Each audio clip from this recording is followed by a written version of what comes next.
নমস্কার আমার সকল শ্রোতা বন্ধুদের, শিব কথার পঞ্চম পর্বে স্বাগত। আজ কথা বলবো তিনটি সূত্রের মধ্যে দ্বিতীয় সূত্রটি নিয়ে। দ্বিতীয় সূত্রটি হলো চর্চা করা।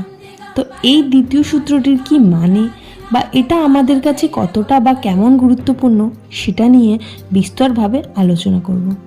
তো ভিডিও স্কিপ না করে পুরো দেখুন এবং শেয়ার অপশনের মাধ্যম দিয়ে অন্যদের দেখার বা শোনার সুযোগ করে দিন।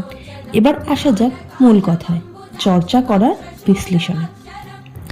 চর্চা করার অর্থ হলোই আলোচনা। আলোচনা বলতে শিবকে গুরু বানিয়ে ফল পেয়ে সেটা অন্যকে জানিয়ে তাদেরও ফল পাওয়ার সুবিধা করা। যেমনটা ধরুন, আমি মহাদেবকে গুরু বানিয়ে তার প্রতি খুবই উপকৃত এবং আমি শিবকে গুরু বানানোর পর থেকে আজ পর্যন্ত প্রতিটা সময় এবং প্রতিটা মুহূর্তে নিজেকে সুখী এবং লাভবান মানুষ মনে করি। তো এই উপকার স্বরূপ ফল পাওয়াটা আমি আপনাদের বলতে চাইছি যে আপনারা মহাদেবকে গুরু বানালে জীবনে কোনোদিন নিরাশ হবেন না। এইভাবে জানা অজানা মানুষের মধ্যে ছড়িয়ে দেওয়াই হলো চর্চা।